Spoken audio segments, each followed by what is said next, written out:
está chegando no ar mais um podcast do Fala Rio, um programa que é feito para dar voz a quem precisa ser ouvido. Eu sou o Milton Rangel e vou tocar nos assuntos que afetam diretamente o cidadão fluminense. Aqui é desse jeito. Meu convidado de hoje é doutorando em Gestão Educacional pela Universidade de Bordeaux, mestre e bacharel em Administração com MBA em Gerenciamento de Projetos. Possui 12 anos de experiência em educação e é sócio fundador da Escola Cristã Genebra, localizada em Niterói, região metropolitana do Rio de Janeiro. Seja bem-vindo, meu amigo Vinícius. É um prazer, muito obrigado pelo convite. É um prazer conversar um pouco sobre educação. Acho que é um tema muito relevante para a nossa sociedade hoje.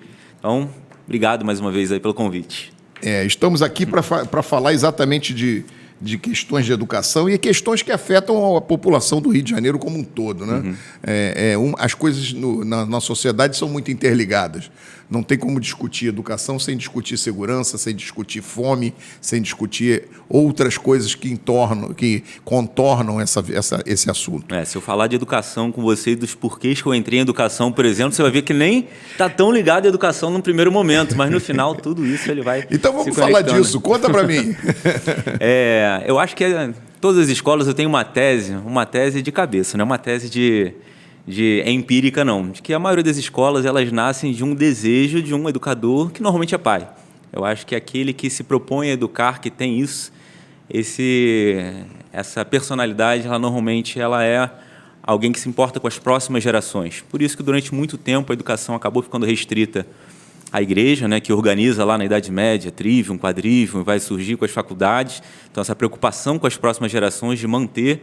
Mas a gente pode pegar exemplos até mais antigos, né? Pegar toda a educação que era feita no Velho Testamento, por exemplo, um exemplo bíblico, né? Onde era passado de geração para geração, através de rimas, através de músicas, e a gente está redescobrindo através da neurociência justamente que essa é uma das melhores maneiras de você ensinar.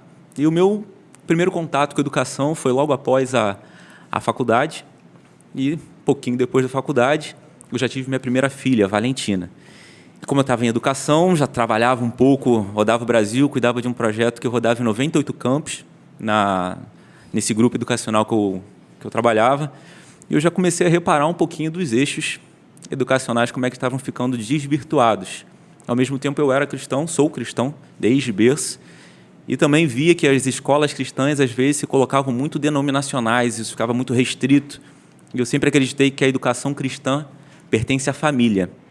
A família tem que educar a criança, independente se ela é adventista, se ela é umbandista, se ela é muçulmana. Essa educação, ela parte da família. Então, eu também não queria colocar num colégio que fosse doutrinar muito cedo. Então, o primeiro movimento parte daquele desejo de procurar uma escola em que minha filha fosse respeitada na sua fé. E eu fui descobrir que laicidade não existe quando você é cristão. Quando você é cristão, laicidade é um termo que não faz sentido nenhum. E eu já dava aula há muito tempo, né? Apesar de jovem, comecei a dar aula em igrejas, e um dia uma aluna minha, muito nova, eu dava aula para pré-adolescente, devia ter ali os meus 18 anos, já dava ela para algum tempinho, vinha acompanhando, e eu descobri que ela se cortava. E aquilo para mim foi muito chocante. Eu, adolescente, descobri que uma aluninha estava tentando se suicidar, se matar. E ali foi meu primeiro despertar para a educação mesmo, até um pouquinho antes da minha filha nascer. Porque eu falei, caramba, como que eu, como professor dela, não percebi uma família estruturada dentro de um ambiente que é uma igreja, e esse tema do suicídio na infância me acompanha. E eu vim pesquisando, estudando, trabalhei, fui voluntário no CVV, por exemplo, Centro de Valorização à Vida.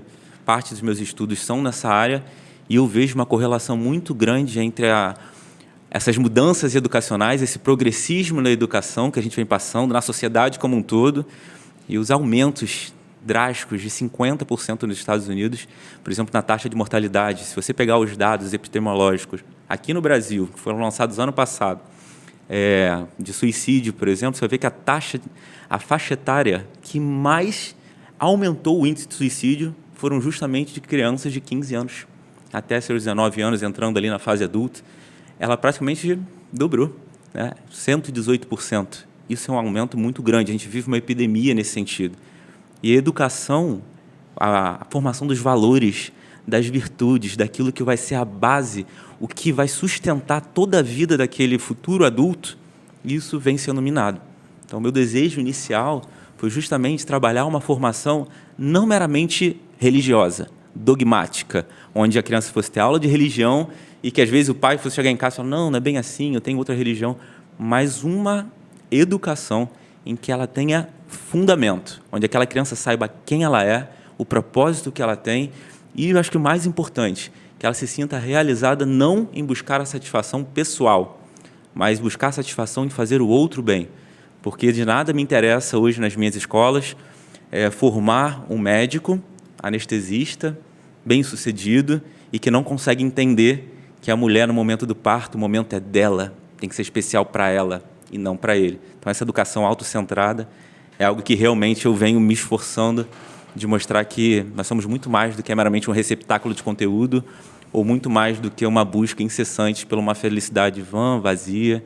Então, basicamente, quando eu penso em educação, e surge a ideia para poder contribuir, para que a minha existência também não seja uma existência autocentrada, onde eu pense somente na minha filha. E aí eu resumo essa primeira parte falando o seguinte, num bate-papo com um grande amigo, a gente falando sobre a educação das nossas filhas, ele também é pai de menina, falando, poxa, a gente vai se dedicar, nós vamos fazer o melhor que a gente puder pela nossa filha, mas a gente tem quase zero ou nenhum controle sobre com quem ela vai casar, zero ou nenhum controle sobre como serão os nossos netos. A gente não sabe nem se o nosso neto vai morar perto da gente ou se ela vai se mudar para outro país.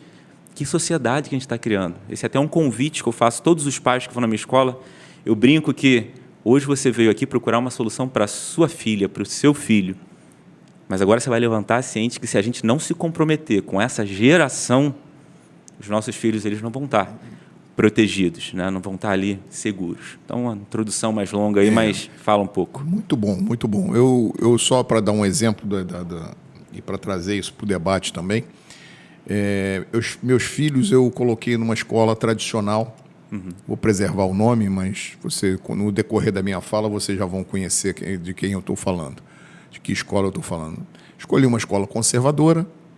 Primeira coisa que eu conversei, na primeira entrevista minha de aceite, né, para entrar para a escola, para o meu filho ser matriculado, tinha toda uma entrevista, um processo. Eu tenho 2 filhos estudando lá, um de 5, que vai fazer 6 agora, e um de 3, que faz 4 no final do ano. Ah, bem novinho. Hein? Bem novinhos. Bem novinhos, exatamente. Então, eu hoje conversei com a diretora geral lá, e perguntei para ela. Eu queria saber qual é a postura da escola em relação a alguns aspectos. Ela pode perguntar, o que você quer saber? Eu queria saber como é que a escola vê ideologia de gênero. Aí ela falou, não, isso é lá para fora, aqui dentro não. Aqui dentro, menino é menina, menina é menina. Nós entendemos as mudanças, entendemos as opções, mas são tratados meninos como meninos e meninas como meninas. Eu falei, ótimo. E como é que você vê a questão da cultura do nosso país, cultura da nossa sociedade? Ela falou que era uma escola extremamente conservadora, que respeitava todas as culturas, respeitava todos os aspectos. Eu falei, bom, então nós vamos ter festa junina, nós vamos ter Dia dos Pais, nós vamos ter Dia das Mães, todas as tradições de Natal, Carnaval, tudo que tem tradição na nossa sociedade, nós vamos ter sim. Isso tudo é feito aqui na escola. Fiz outras perguntas, mais e menos relevantes, mas a resposta que eu recebi foi satisfatória. Agora, só para dar 2 exemplos recentes, eu tive um problema muito sério. Quer dizer, nós participamos de um grupo de pais que enfrenta algumas decisões da escola e nós ficamos, a maioria dos pais, tem uma minoria que não, mas a maioria dos pais ficaram horrorizados com o Dia das Mães. Porque eles não rotularam de Dia das Mães. Eles chamaram de Dia da Família. Faltava só ser Dia da Cuidadora, né? Aí era demais, né? Mas uma escola que se diz conservadora, falar de Dia da Cuidadora seria mais ainda do que a gente espera. Então, Dia das Mães não, Dia da Família. Não, mas não é assim. Dia da Família é Dia das Mães. Eu quero que meu filho saiba que é Dia das Mães. Não é Dia das Mães comercial. É o Dia das Mães por respeito à mãe. Dia da Família é importantíssimo também que tenha, e tem uma data específica. Leva avô, leva irmão, leva avó, leva tio, leva um padrinho, é Dia da Família. Mas Dia das Mães é Dia das Mães. E aí isso deu um bochicho. Agora, por exemplo, teve o Dia dos Pais, e eles estão chamando de Dia dos Pais porque teve uma repercussão muito negativa, e o Dia da Família, e ficou assim. E o argumento deles é que o importante é o argumento por que o Dia da Família. A questão do Dia da Família era para respeitar aquela criança que não tem mãe, que a mãe morreu, que a mãe o abandonou. E a gente sabe que o discurso não é esse. A gente sabe o que está por trás disso tudo. O discurso ele é sempre muito atrativo, né? Muito convincente. É pobrezinho, é o pobrezinho do menino, que é digno de pena de todos nós, porque não tem a mãe.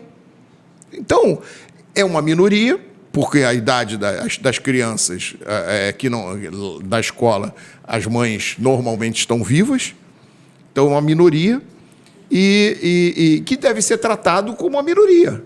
Deve ser respeitado, sim, deve ser tratado. Agora, ele está imune a isso na escola. Quando liga a televisão, ele tem tudo que é propaganda de Dia das Mães. Eu gosto de uma figura que eu digo que quando a família, né, a criança, ela perde um pai, perde uma mãe, é como se ela perdesse um membro, né? Vamos usar a analogia de uma criança que perdeu a perna. Isso. Quando uma criança perde uma perna, o que você tem que fazer? Você vai botar uma prótese, você vai botar uma muleta. Só que quando a gente está num ambiente de colégio, assim, eu não posso pegar aquela criança e privar ela daquela dor, daquela aflição, porque ela vai ter que conviver com aquilo para o resto da vida. Só que o que eles querem fazer na escola? Essa criança perdeu a mãe. Então, vamos fazer o seguinte, vamos cortar a mãe de todas as outras crianças para que ela se sinta bem? É como se eu estivesse cortando a perna de todas as crianças para que aquela criança não se sinta mal. Perfeito. Então, essa analogia ela é muito bacana porque é o seguinte, o que está por trás, a gente sabe que não é isso. Claro que não. Não tem nenhum sentido, né? Eu brinco com os pais quando eles me fazem essa pergunta, e muitos perguntam, eu falo, olha, nós somos um colégio confessional, nós somos cristãos. Então, assim, até o momento que a Bíblia tiver traduzida como honra teu pai, honra tua mãe, é um dia para um pai, um dia para a mãe. Então, já faz a piada, já coloca ali para deixar claro. Mas o que a gente sabe que está por trás, existe hoje a Base Nacional Curricular Comum, né? Que é o que o MEC pede para que as escolas... Pede não, né? O MEC ele demanda com que todas as escolas operem. Sim. Eu concordo com essa visão de que precisa existir uma sistematização do AIOPOC, ou XUI, precisa ter realmente um controle do que está sendo ensinado. Isso vários outros países já fizeram e logram um êxito educacional significativo. Só que você começa a definir questões como, por exemplo, eu preciso trabalhar o contexto de família com as crianças de 3, 4 anos. Por quê? Porque a BNCC está estruturada de forma gradativa. Então, eu apresento o que é família. Depois que eu apresentar o que é família, eu apresento o que é cidade, né? Começa com família, bairro, cidade, estado, país, mundo. Aí chega lá no Fundamental 2, eu entro nas eras. Vamos falar de Idade Média, vamos falar de Primeira Guerra Mundial. Então, realmente, existe um encadeamento lógico para isso. Quando você se depara com uma escola laica, ou uma escola que realmente tem essa visão que você compartilhou com a gente, nos livros, você não vai encontrar ainda raridades eu ainda não vi, né? Mas uma árvore genealógica em que você coloque modelos de famílias, por exemplo, homoafetivas. Então, você não vai encontrar ali direto, porque existe uma parcela conservadora da sociedade em que aquilo vai ser muito agressivo, então o colégio não vai tomar essa frente nesse momento. Mas o que ela já começa a fazer? Coloca a criança ligada só à mãe, então aquela figura paterna já sai. Coloca aquela criança ligada só aos avós. E entenda, eu não estou falando que família é única e exclusivamente pai, mãe, filho. Eu entendo que existem configurações, mas a família tem um arquétipo. A família ela tem um modelo básico que precisa ser trabalhado. Até porque aquele menino que é criado pela mãe, se Deus quiser, um dia ele vai ser pai. Ele precisa entender que a mãe, e que no caso dele está se esforçando para fazer tudo por ele, trabalhando, se virando nos 30, que a esposa dele futuramente não tem que assumir essas tarefas todas, ele tem que compartilhar. E vamos além, se essa criança, esse menino biológico, né, usando os termos politicamente corretos, se identificar com outro gênero, ele casar com outro homem, precisa haver divisão de tarefas. E essa divisão de tarefas é importante para a criança. Então, não posso privar. Ele tem que ter contato e saber que a mãe, no Dia das Mães, tem as características maternas, que o pai, no Dia dos Pais, tem as características paternas.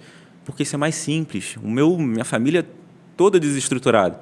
Filho de pais separados, meu pai mora no Canadá, tem irmão que não é irmão da minha irmã. Complexo. Eu não vou usar isso para ensinar para uma criança de 3, 4 anos.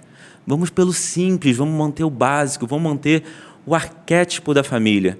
Como eu sou um colégio confessional cristão, a gente tem autonomia perante a lei, né, que a lei nos garante a confessionalidade. Isso ainda é um direito no Brasil, apesar do pessoal estar tentando derrubar isso tudo quanto é jeito dentro lá do MEC, de eu confessar uma fé. Então, quando eu vejo que a família é um tema obrigatório, eu vou trabalhar a família de acordo com o prisma cristão.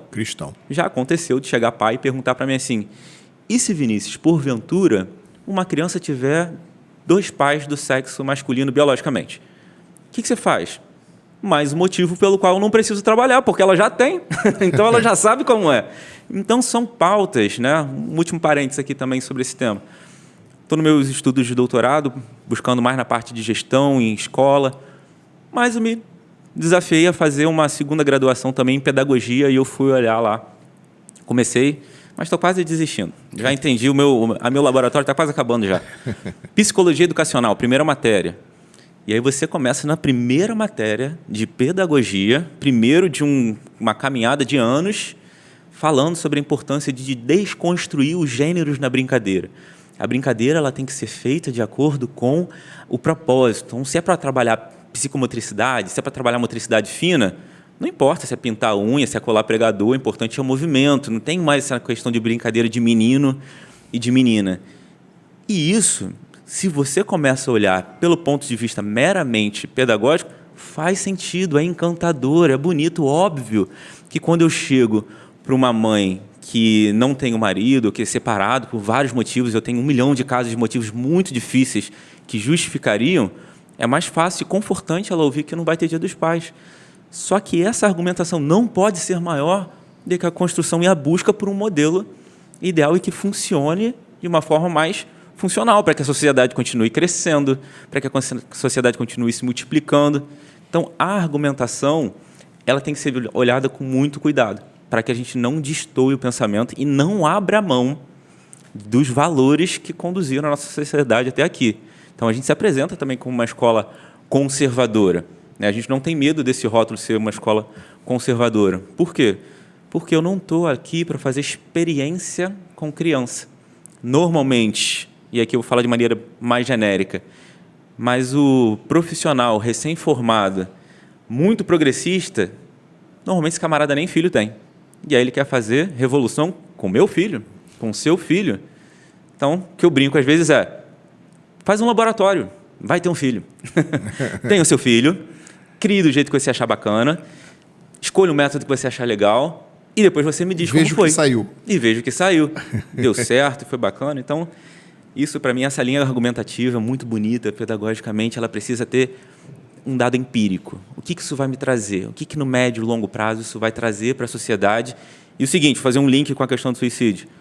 Eu vejo essas pautas crescendo, as linhas de suicídio crescendo, e aí eu vou buscar aqui uma pensadora, né, Emily Durkheim, que fala que, dentro dos estudos dela também, ela fala um pouco sobre suicídio como sendo uma alternativa, talvez a única alternativa que o indivíduo tem quando ela percebe que a existência dele não está pelo lugar danada.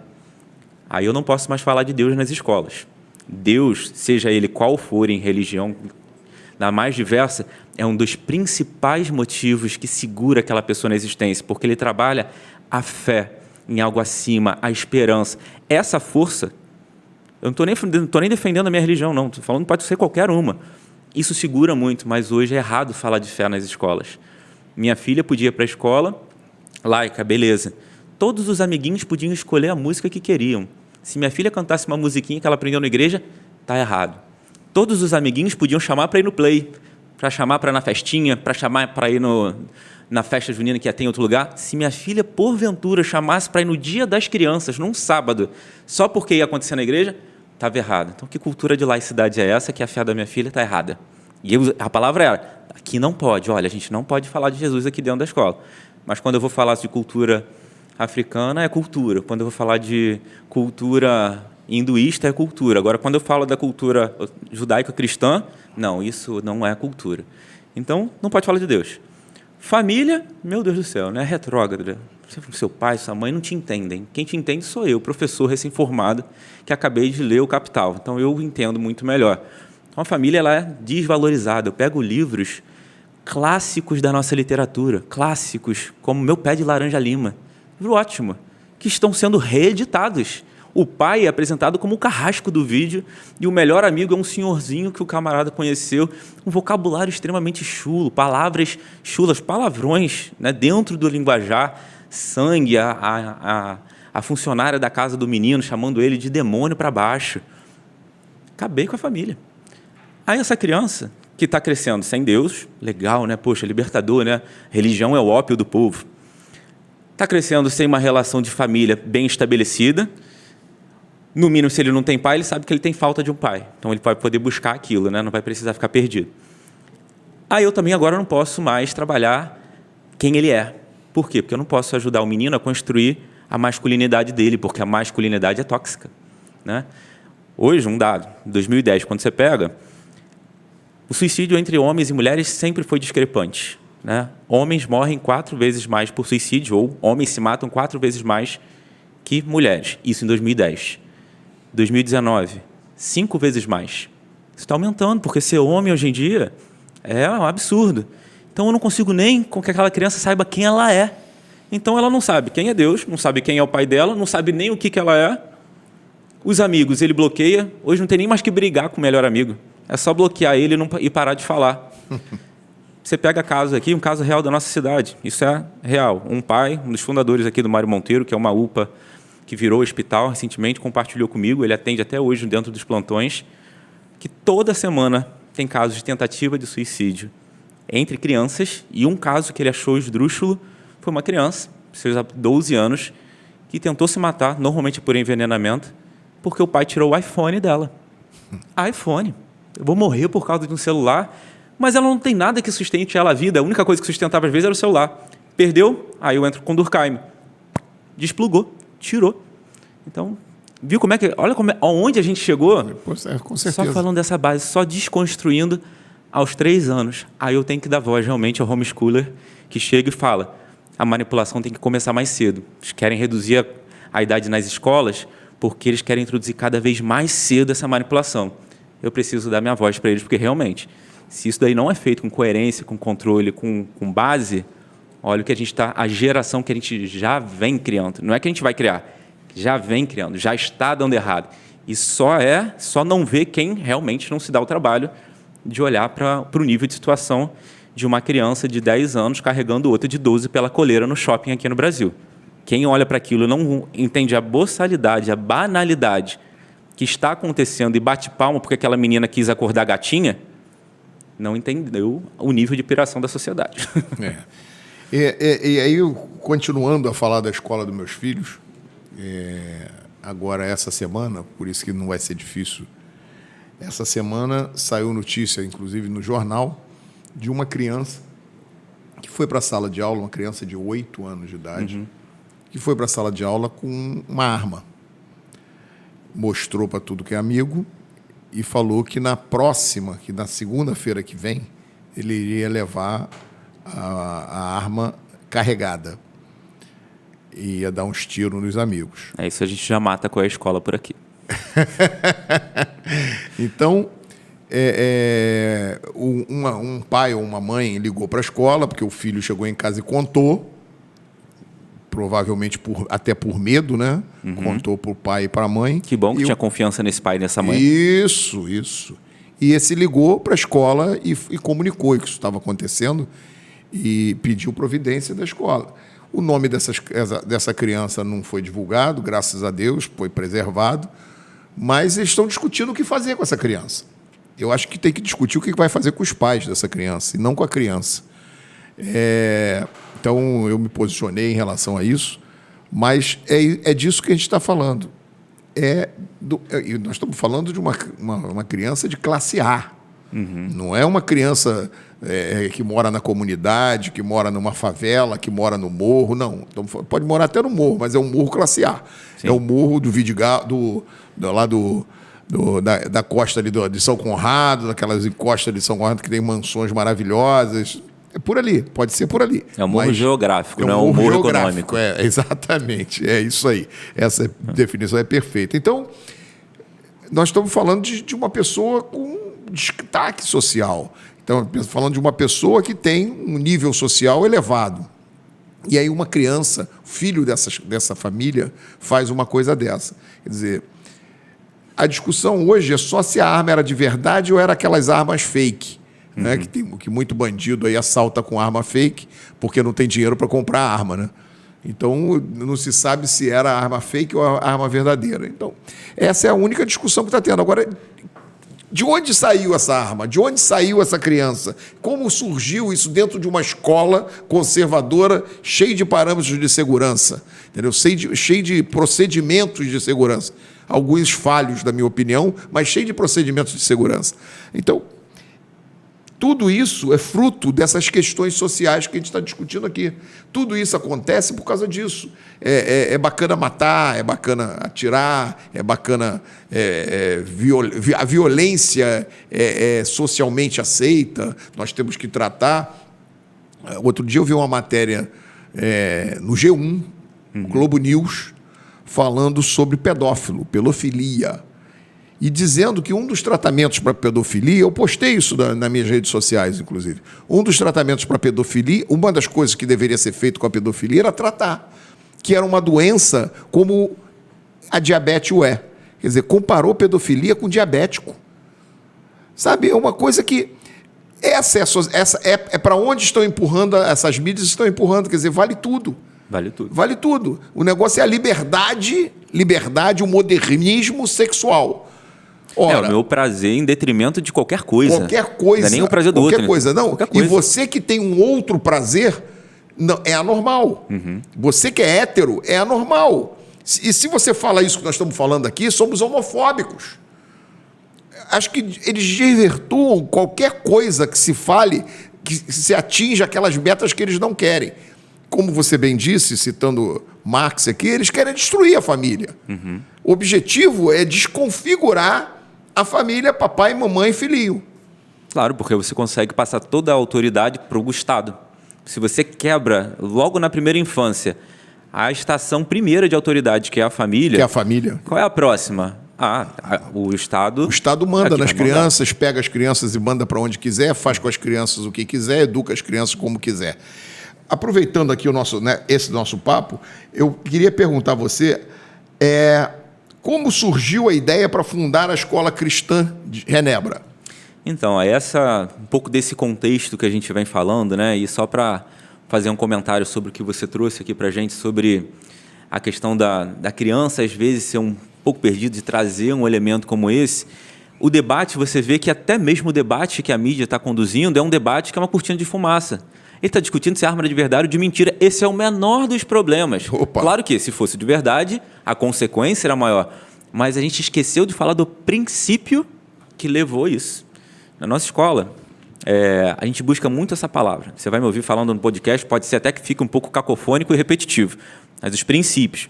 Por que ela recorreu àquilo? Qual foi a necessidade? Porque ela é uma criança. O que ela quis comunicar ao levar uma arma para lá? Era para aparecer, era destaque social, era para se impor, era para se defender. Então tem o que a criança... Era bullying, para se defender de bullying. Era bullying. Então, essa comunicação é importante. Agora, se essa criança ela está perdida ao ponto de precisar de um item violento como aquele, porque a criança não era uma criança de 2 anos, já era uma criança um pouco mais velha. Isso vem de princípios.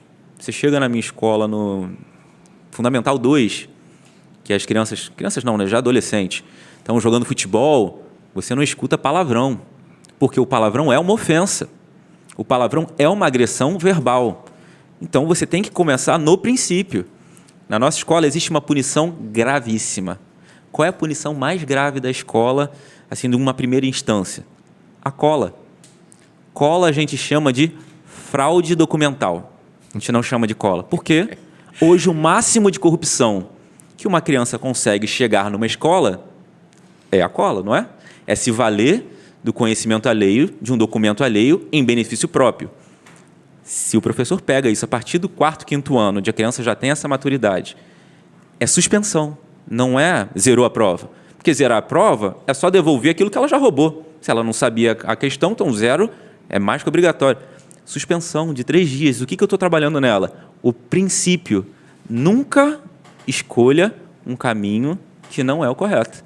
Não escolha se valer de algo que não é seu em benefício próprio. Se você não sabe, é justo que você deixe em branco e recupere isso na recuperação.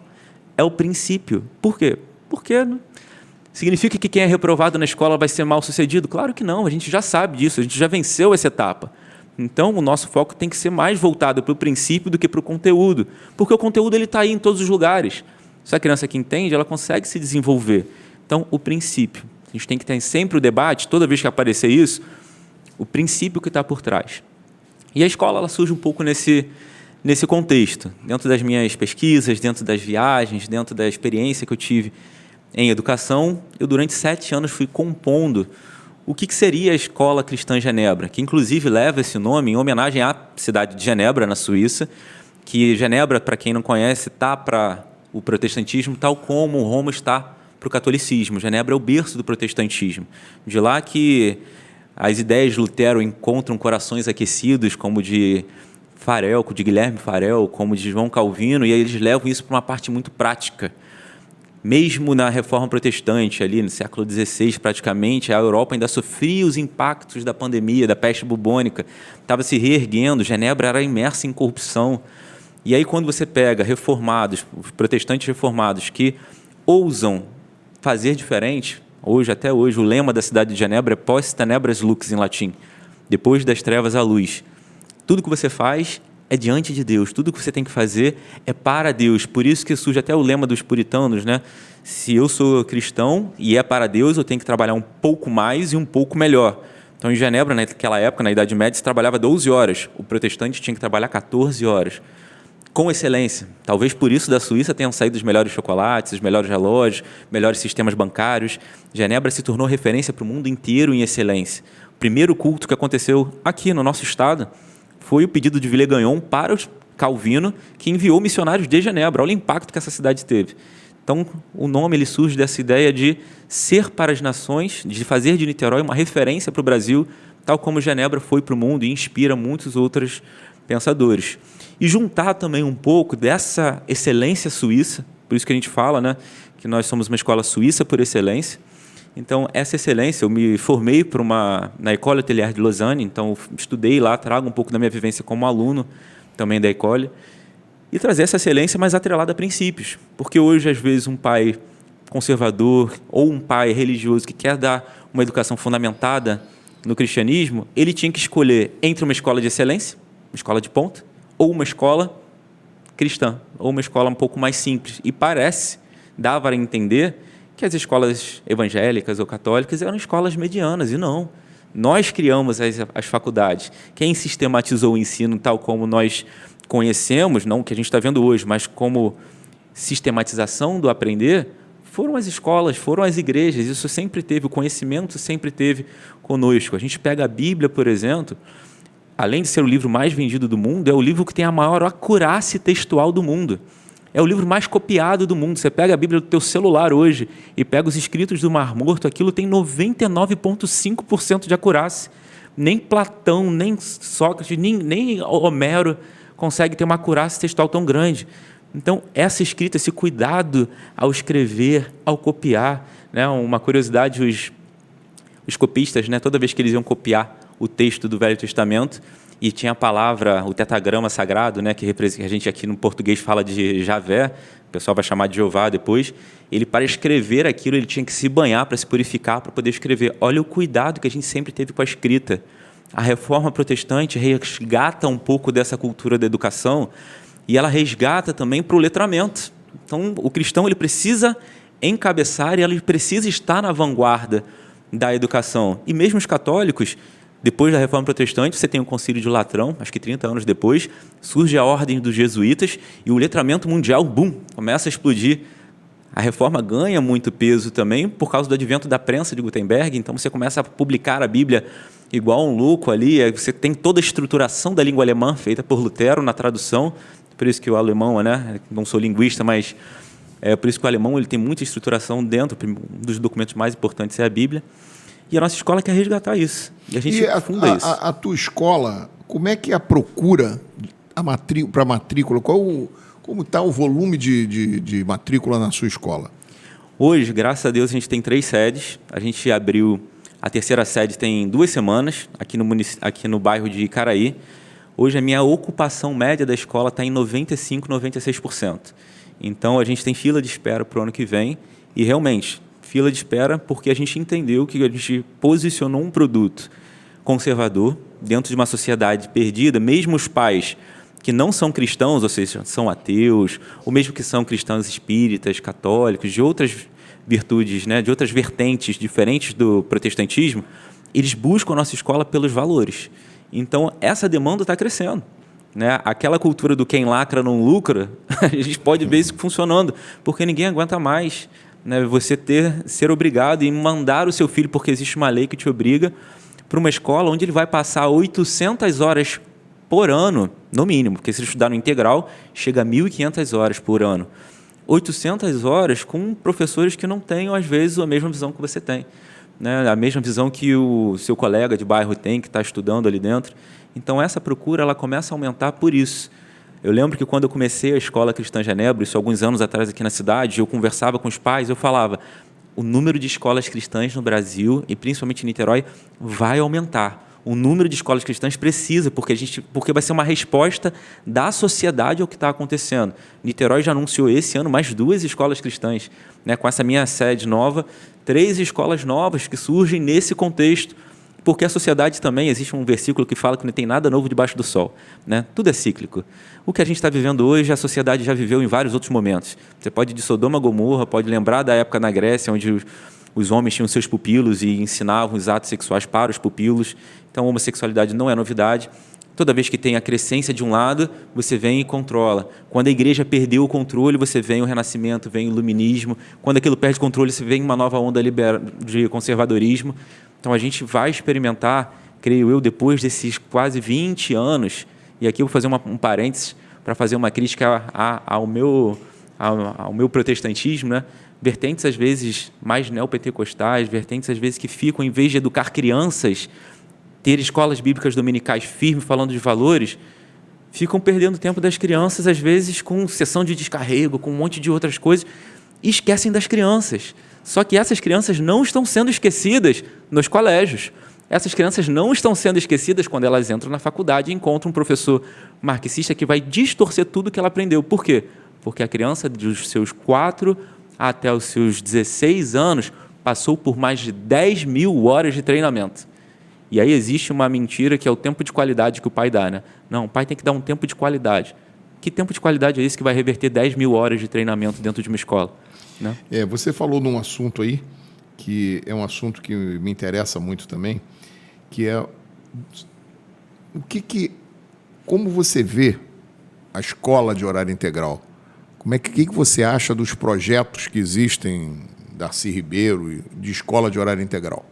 A escola de horário integral ela é algo que é necessário principalmente nas comunidades, justamente porque você tem praticamente uma isenção do poder público, né? Você não tem trabalhos muito bem estruturados e aquela criança ociosa, ela acaba se aproximando mais do tráfico, de outras questões. Então, tem um primeiro que é esse quê de dar para a criança alguma atividade.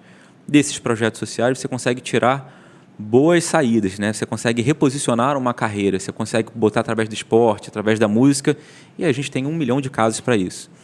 O que eu vejo muitas das vezes são projetos integrais sendo feitos de qualquer forma, onde você não tem recurso, onde você continua colocando aquela criança num estado de uma escola que está sucateada, onde você continua colocando dentro de um projeto não tão alinhado. Então, as famílias não podem, em nenhuma hipótese, delegar para o Estado a responsabilidade da educação, seja num colégio parcial, integral, semi-integral. Então, esse é um segundo ponto que é importante. São necessárias, precisam acontecer, a gente precisa ter um desenvolvimento maior, mas é importante que exista uma proposta, porque somente colocar as crianças e ter um momento de recreação solto, que não trabalhe momentos de prática cívica, momentos que preparem um curso técnico. A gente tem um esvaziamento, por exemplo, do nosso setor técnico. Então, para o ensino médio, principalmente, formação de professores, parte de engenharia, de técnico de edificações, de administração, isso a gente começa a esvaziar e a gente está usando, o Brasil vem utilizado o ensino superior, posso falar por ter trabalhado com ensino superior, como ensino técnico. E aí você obriga, às vezes, o camarada a ir para o ensino superior para fazer o que ele deveria ter feito na escola. Então, é só a questão da utilização. Como que esse horário integral está sendo trabalhado.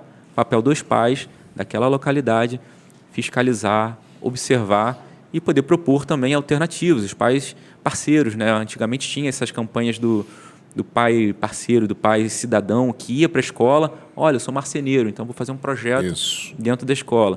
Não dá para delegar. Eu sou muito dessa linha. Eu sou da época. A gente tem uma diferença de idade razoável. Pouca coisa. Pelo que eu estou vendo, olha, pouca coisa. A gente tem uma diferença de idade razoável. Eu estudei desde falar nos termos da minha época, né? Desde o primário, eu estudei em escola pública. Uhum. Então, eu fiz o primário, o ginásio, né? O primeiro, o segundo grau, e o científico, na época, em escola pública. Todo ele em escola pública. Eu estudei do científico, na época dos 3 últimos anos, fiz técnico de eletrônica, como você acabou de falar. Quer dizer, já saí do ensino médio com uma profissão, saí dali já com uma profissão, me formei em técnico de eletrônica, e só aí que eu fui estudar numa escola particular, que eu fiz faculdade na PUC. Fui fazer minha graduação na PUC. Só nesse momento, e na pós-graduação, que eu fui fazer escola paga. Tempo todo escola pública. Eu me lembro que quando a gente saía do primário para o ginásio, né, tinha uma coisa chamada admissão, que é como se fosse um vestibular, para você sair da primeira fase para a segunda fase. E você fazia. E as pessoas brigavam pelas escolas públicas para entrar num ginásio público. Os liceus aqui na cidade eram bem fortes, o liceu aqui de Niterói. Exato. Não, eu estudei em Vila Isabel, numa escola chamada Ginásio Estadual Mário Pena da Rocha. Ficava ali perto do antigo Jardim Zoológico. Eu estudei ali. E fiz um ensino maravilhoso, professores maravilhosos. Eu costumo dizer que eu estudei inglês e francês na escola pública. Hoje, você pegar o teu filho e botar numa escola pública, um cara de classe média, não existe. Você tem que buscar o ensino pago. Quer dizer, se deteriorou de tal maneira o ensino público que você difícil... o Pedro II, o Colégio Pedro II era uma referência. Você estudar no Pedro II era uma referência, agora querem botar os meninos de saia querem no Pedro II. Né? Já estão, muitas vezes. Pois é, eu prefiro falar que querem. Eu prefiro me iludir. Mas então, estão discutindo o que não é para ser discutido, o que não é para a escola discutir. Então, essas são as questões. E a outra questão que eu queria finalizar a nossa conversa, que o nosso tempo está acabando, é o que você acha da política de cotas. Tá. Então, sobre essa questão dos ensinos, né, de qualidade, do ensino público, posso te dizer, né, que minha sogra ela trabalha como diretora de um grande colégio no município vizinho aqui de Niterói, não falta recurso. Eu vejo muito recurso. Eu, às vezes, vejo o que ela tem para gastar com uma área, eu falo, meu Deus do céu, eu que sou diretor de uma escola classe A, tenho um ticket médio mais elevado, não consigo fazer o investimento que ela faz. Ela recebeu 2 ar-condicionados por sala para se um quebrasse ter outro. Meu Deus do céu, quem faz isso, né? Só que o emprego desses recursos, muitas vezes, é feito por uma baixa gestão, por profissionais que assumiram cargos por tempo de casa, isso é muito ruim, que se tem uma estabilidade, ela peleja muito com profissionais que têm estabilidade e que não estão nem aí para se capacitar, para melhorar. Eu pego a Flórida como exemplo. A Flórida ela só conseguiu dar uma guinada na educação, primeiro depois que teve uma gestão estadual conservadora, a importância das eleições para isso também, e quando ela começou a fazer uma reforma séria na parte educacional dela. Uma das primeiras coisas foi cortar esse negócio de estabilidade. O professor ruim não pode continuar, né? Um médico ruim não pode continuar. Estável. Não, isso foi um momento de ditadura ali que a gente tinha, que o professor falava e podia perder o emprego. Fez sentido? Fez sentido. Faz sentido hoje? Não. Você via na época da pandemia profissionais fazendo passeata, se aglomerando para não ir trabalhar praticamente, né? Ou então tirando foto nas festinhas, nos réveillões, mas a escola é perigoso. Então, são questões em que você percebe o seguinte, se esse profissional tivesse que trabalhar mesmo, porque os da escola particular trabalharam. Vinícius, e se você fosse ministro da Educação, o que você mudaria no sistema? Essa é o último tiro, é a bala de prata. Reforma educacional imediatamente. E precisa-se ter uma reforma estrutural. começando e dando uma ênfase com algo que eu já vejo acontecendo, graças a Deus, que é na alfabetização, no formato de alfabetização, um foco, porque da alfabetização você tem toda a estruturação gramatical da língua, você já prepara. Hoje você tem níveis de letramento no Brasil que são maquiados. Você não consegue sair com uma criança razoavelmente alfabetizada com 7 anos. Isso começa a trazer prejuízos para toda a formação acadêmica daquela criança. Eu percebo que hoje o nosso governo ele está num caminho muito positivo em alguns, mas é preciso ter peito realmente para chegar, e como eu falei, bagunçar algumas secretarias de educação, alguns feudos, porque às vezes você tem até um governo maior, mas aquele partido domina determinada secretaria e se mantém, se perpetua. Você pega, tinha que ser proibido, por exemplo, diretor de escola fazer campanha publicitária, fazer campanha política. Você pega o diretor de escola e manda, caso concreto, ele adesivar o carro com um candidato. Não pode. Diretor de escola é figura pública, movimento partidário é diferente, ele não pode tomar aquilo. E hoje, na boa parte das cidades, não vou falar todas, mas vou falar das que eu conheço, é indicação política praticamente. Como que você bota um diretor por indicação política? Não tem como. Por isso a carência dessa reforma. As universidades, os reitores são eleitos por uma comunidade, quer dizer, disputa política, disputa eleitoral. O PSOL indica um, o PCdoB indica outro, o PSTU indica outro, e vão disputar o voto e ganham no voto entre a comunidade acadêmica. E aí fica aquela bagunça que a gente vê nas universidades aí, que em vez de ir para a sala de aula, vai para o pátio fumar maconha e discutir política. Vou te contar um segredo aqui, que agora não é mais segredo, né? Eu fui diretor da União Brasileira de Estudantes Secundaristas. Fui diretor executivo, fiz parte de uma vice-presidência, então representava todos os estudantes do Brasil. Olha que bacana, né? Então, eram eu e mais 11, acho que na minha gestão. Eu não fui eleito. Né? Não foram os estudantes que me colocaram. Existia um sistema de eleição indireta, né? Onde eu acredito num sistema de eleição indireta para esse modelo, realmente faz sentido. Mas, por exemplo, no congresso que me elegeu, eu não passei. Mas por uma movimentação política, eles tiraram a pessoa que tinha sido eleita, eu tinha um cargo aqui na regional e eu assumi do nada. Movimento social é uma coisa, eu sempre acreditei que movimento social é partidário. Mas hoje em dia quem domina o movimento social? Os partidos. Dos movimentos sociais, do movimento estudantil, que eu sempre acreditei na militância, na causa da educação, sempre me neguei a me filiar a qualquer partido. Apesar de ser candidato à diretoria por um partido, eles que endossaram, eles que pagaram minha viagem para Brasília. Na época o congresso foi em Goiás, esse que elegeu a diretoria da UBS. Então, é um celeiro de políticos. Você pega de lá, e o que eu vi amigos meus na minha faixa etária, que estavam no colegial, né, que estavam no seu 2º grau ali, 1º, 2º, 3º ano, políticos de carreira. E aí o que acontecia? Esse camarada chegava no 3º ano, não tinha futuro, aí chegava o político, o vereador, fala, me ajuda a me eleger, que eu vou te dar um cargo ali na subsecretaria de Direitos Humanos, você vai ser subsecretário, você vai ganhar R$4.000. Para um camarada que está saindo do colégio ganhar R$4.000, poxa, naquela época. Só que o que acontece? Daqui a 4 anos, tem que reeleger de novo. E você vai alimentando a máquina. Alimentando a máquina. Nós chegamos ao nosso final aqui, nosso podcast, nosso horário já até estourou, porque a conversa foi muito boa, muito produtiva. E eu queria pedir ao meu candidato para fazer o meu... Futuramente, quem sabe? Quem sabe, né? Mas nunca para partido. Meu convidado, não candidato, convidado, para fazer as suas considerações finais. Minhas considerações elas vão estar atreladas às famílias. Famílias. A responsabilidade da educação não pode ser delegada. A responsabilidade vem de casa. Não delegue para a avó. Se você é pai e mãe, não delegue para tio. Não delegue para a explicadora, para a psicopedagoga, para a escola. Participe da formação dos valores do seu filho. Coloque lá. Você não precisa concordar com nenhuma pauta do que eu disse aqui, mas você precisa conversar com o seu filho. Você precisa entender o que o seu filho está pensando, como que está sendo construído. Você tem que proteger o seu filho. Uma criança precisa de uma rede de apoio para se desenvolver bem. Tudo precisa disso. Então, não delegue a educação para ninguém. Não delegue para mim como diretor de escola. Me cobre. Olhe, veja, acompanha e cobre os diretores das suas escolas. Cobrem e tenham essa tranquilidade de chegar e falar, é meu direito, mas não confundam a relação de cobrança, de parceria com clientelismo.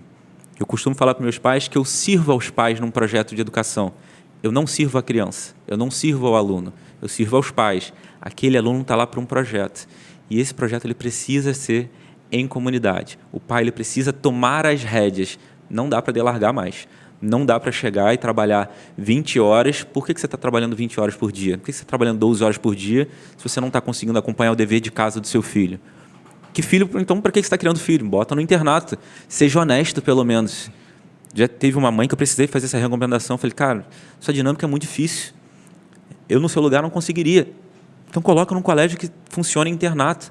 Não dá para chegar em casa, deixar com a babá e ele passar a madrugada, virar 1 da noite, chegar na escola e não conseguir render, porque ele ficou lá no fuso horário de sei lá de onde jogando.